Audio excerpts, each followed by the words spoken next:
of his eye.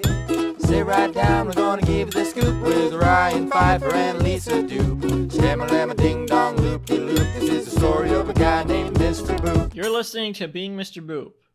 I'm not looking at the spreadsheet right now. I'm Ryan Pfeiffer, and I'm Mr. Boop. Hey, you're listening to Being Mr. Boop. Yeah, my name is Lisa Boop, and I am Mr. Boop. Okay. Lisa, it's it's Wednesday, May something, and I'm doing this from memory, and it's the 79th ever Mr. Boop strip. What day is it, actually, and what happens in today's Mr. Boop? It's May 6th, Okay. and it is the 79th. Okay. In today's Mr. Boop, I said 79th. Yeah. Wait, what was the synopsis? What the hell? Oh, what the, is Bulnosaur in this one? No. Oh, okay. Just what I was thinking when I saw it. What the hell, Bulnosaur? Okay. Anyway. Yeah. Go. In panel 1, I'm not looking at the spreadsheet. Well, the strip wouldn't be on the spreadsheet anyway. I'm not looking at the Chrome. Mm-hmm.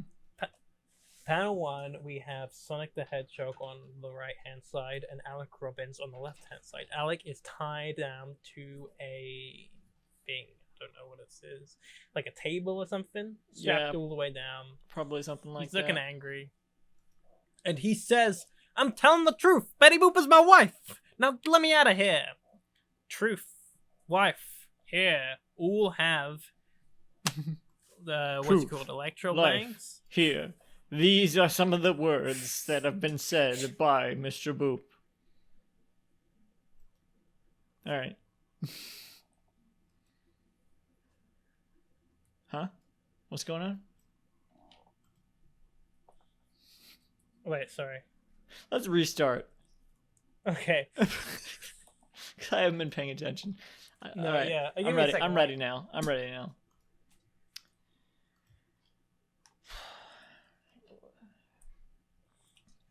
Wait.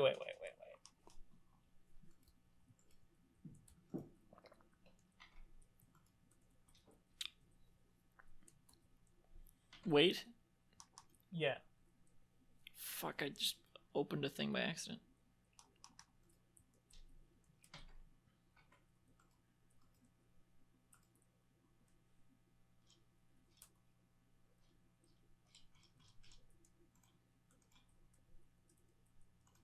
What?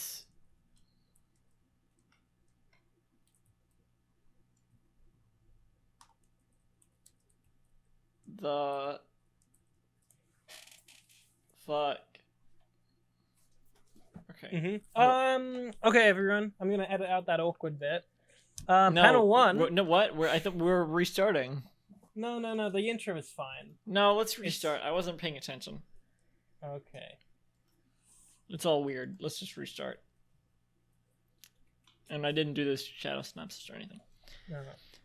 You're listening to Being Mr. Boop. Oh, come on down and get yourself a used expression chair. Only $299. We're practically giving these recurring comic strip elements away. My name is Ryan Pfeiffer, and I'm Mr. Boop. Blah, blah, blah, blah, blah. Yeah, my name is Lisa Boop, and I'm Mr. Boop. Excuse me, sorry. Lisa, it's only Wednesday, May 6th. Only Wednesday. 2020. We've been at it for like almost an hour. 2 hours. And today we're reading the 79th ever Mr. Boop strip. What happens in today's Mr. Boop? In today's Mr. Boop, there's boops and there's boops and the what the hell? What the hell? That was the only part that was actual synopsis. And there's the shadow synopsis, which is, I wrote dialogue for Sonic in the last panel, but it's way funnier without it, trust me. Spoilers. Wow, Alec. Ooh. Now we know that Sonic is in this. I assume he means the restaurant. 4 panels. First panel is the flapper shot. Alec is strapped down to some sort of surface, some like raised surface at an angle. Mm-hmm. He's in a hospital again. He's He's not wearing a bracelet anymore. I guess Sonic took it No, off but- or something. Yeah. But he's strapped down. There's straps around his legs. There's 2 around his torso. There's 1 around his chin, and there's 1 around his forehead. And he's angry. Sonic is looking at him with a thinking expression, kind of pondering and frowning. Still dressed as a doctor, of course. So this is the flapper shot, I would say, is Alex strapped down in this thing, and Sonic also there looking at him. Alex speech bubble says, "I'm telling the truth, Electro Point. Betty Boop is my wife." 2 Electro Points. "Now let me out of here." 3 Electro Points. And what does Sonic's thought bubble say? Sonic's thought bubble says, Yeah. with 3 M's. Yeah. And 3 dots of thought coming out. We don't need to describe that. But 3 is kind of a recurring element here for Sonic. Well, also for Alec, because Alec had 3 Electro Points building up. 1, 2, 3. 1 and then 2 and then 3. Yeah. Panel 2, we get a shot of Sonic. Sort of off panel, so there's room for his 2 speech bubbles. He looks concerned and grimacing. What do his 2 speech bubbles say? Oh, I will. 2 speech bubbles say, "You need to understand how ridiculous you sound. Only then can you begin to heal." And then there's a reverse shot in panel 3 of just Alec strapped to the bed. We get a head-on shot of him, so it just looks like he's standing up straight, Yeah. strapped down. We don't see him at an angle. Like that image of Doc Ock. The meme one? Yeah. he's just No, I floating disagree. around. Okay. Alec is angry and grimacing, teeth clenched, and most of the panel is taken up by his gigantic speech bubble that says, "I'm married to Betty Boop, and it isn't ridiculous at all. I had erectile dysfunction for a little bit, and then had threesomes with a lot of cartoon characters. You got jealous and shot me through the chest with a sniper rifle." In panel 4, we have Sonic, who looks like he's It's saying, "What the hell?" Yeah, and it's a reverse shot of, well, like Alec said, it's funnier without dialogue. He's not saying anything. He's just looking at Alec kind of confused and frowning with his mouth slightly agape. And there's 3 electral hearts floating in the air next to him. 3, count them, 3. 3. 1, 2. Yeah, I see. There You're doesn't right. need to be room for his speech bubbles, so it's a closer shot of him, and he's not as much off panel. Just some of his quills are. This is a good last panel. I agree it's think it's funnier. fine. I agree it's funnier without dialogue. Yeah. This is a good strip. Sure. I like how they're Show this to the Pope. the way that the straps are just very, very lazily rendered. I can relate to that. Just like scribble a little bit and then scribble some more, and just like, yeah, I don't know. I can relate to that. That sort of drawing, 'cause especially it's very awkward how it's over the forehead and chin. It's just like he's there, and then the straps are also there over him. Yeah. I can relate to that sort of drawing style, but it's not totally lazy because you can tell in panel 1, Alex's arm is kind of like, one of his arms is kind of I don't know if it was intentional or not, but it's like slightly indented where the strap is poking against it. It's not just like the straps are just there. Yeah. I don't know if it was intentional. I think maybe he just drew the arm afterward. I don't know. That was And you this never will. strip. Of course you don't know, Ryan. I didn't draw it. Wait, yes I did. Oh. I'm Mr. Boop, and so are you. Yeah. And that's I'm what not. that's the conceit of this podcast, being Mr. Boop, which you've been listening to. Now 90% Dirty Blues talk. Lisa, as you know, every Tuesday we interrupt the outro Is it Tuesday? for you to yes, whatever. It's Tuesday when we say that as you know, and all that. What was the okay?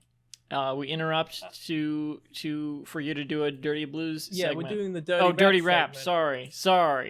Yeah. Now sorry. 90% So Dirty Rap talk. You have to. So for this part of the segment, you have to guess what the last word of this sentence is on the I'll drink to that. Dirty Rap Wikipedia article.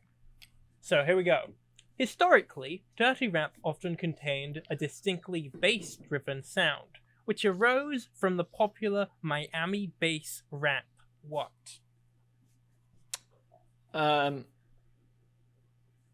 Scene. You're right. Hey! Yeah, that's your first one. You're on 0 dirty rap points. All right. Yeah. I can deal with that. You looked at the page. I bet you. No, it just wouldn't make sense. That's what it would be called, the rap scene. Yeah. Or you could say song if you're imagining the. No, because it's like what scene kids listen to. Yeah. Yeah. Miami bass. Dirty rap. You can visit the show's website at www.beingmrwhoop.com for a full catalog of episodes and to sign up to host the podcast. For more updates, follow at Mr. Boop Pod on Twitter. You can support us at Patreon if you want. Like we said earlier in the week, we don't see any of that money, but maybe if there was enough of it, we would. So give a few hundred, why don't you? Then we get paid. What if you gave him 100, Ryan? Well, I wouldn't get paid then. I would be giving money. Yeah. That's kind of how it works right now. We give money to host the podcast. Yeah. We should stop saying behind the scenes information of this podcast on the podcast. I still don't know how, I haven't gotten to that part of Being Jim Davis where they joined the PitchDrop network, so I still don't know how that came about. It seems like a very odd combination, doesn't it? I guess. I assumed that John was friends with one of them. My assumption is that Chris, the podcast network, Chris, not the Being Jim Davis, Chris. He found Being Jim Davis somehow and invited them to the network. Wow. That's my assumption. I have no idea. It's funny how we don't know very much about these people we have signed we're contracted with. Oh, they're good friends though. Yeah, good Real friends. charming lads. Chris 1, Chris 2, and Jonathan. The other fellas. Yeah. The one who has my name. Is there a PitchDrop website? Yes. PitchDrop.com. Oh, this is a great podcast. Wait, is there still a PitchDrop website? What is it? What's the website? I think you're the one who edits it and hears the PitchDrop lady say the thing every week. Isn't it pitchdrop.net? Yeah, pitchdrop.net. Oh. Our podcast is the second one listed. Actually, Really? this podcast. That's great. So our podcast is on here. Maybe I just put that on my they just don't resume. list the Patreon exclusive ones because I don't see icons and icons on here. Mm-hmm. Didn't they change that used to be called something else and they changed the name, right? Releases daily. How do they do it? That's what it says on the beat. And then for ours, it just says daily. There's a tagline on Being Jim Davis that I desperately want to reference in one of ours, but I don't know if it'll thrive. Because there's a tagline in Being Jim Davis that says the reason why PitchDrop doesn't say visit our website for other great shows, implying that it's the reason that they don't have great shows. Or whatever. I was like, I don't want it to be like the real reason PitchDrop. Oh, doesn't say. wait. But I'm confused because in the outro they say for other shows, right, or something. Yeah, other shows. So but normally they'd say like for other great shows. But like, no. well, if it's the reason why, how does that make sense? Because it's not one of the other shows. it's the show you're listening to already, so it's not one of the other shows. So how can it be the reason that there's not other great you know what I'm saying? Know.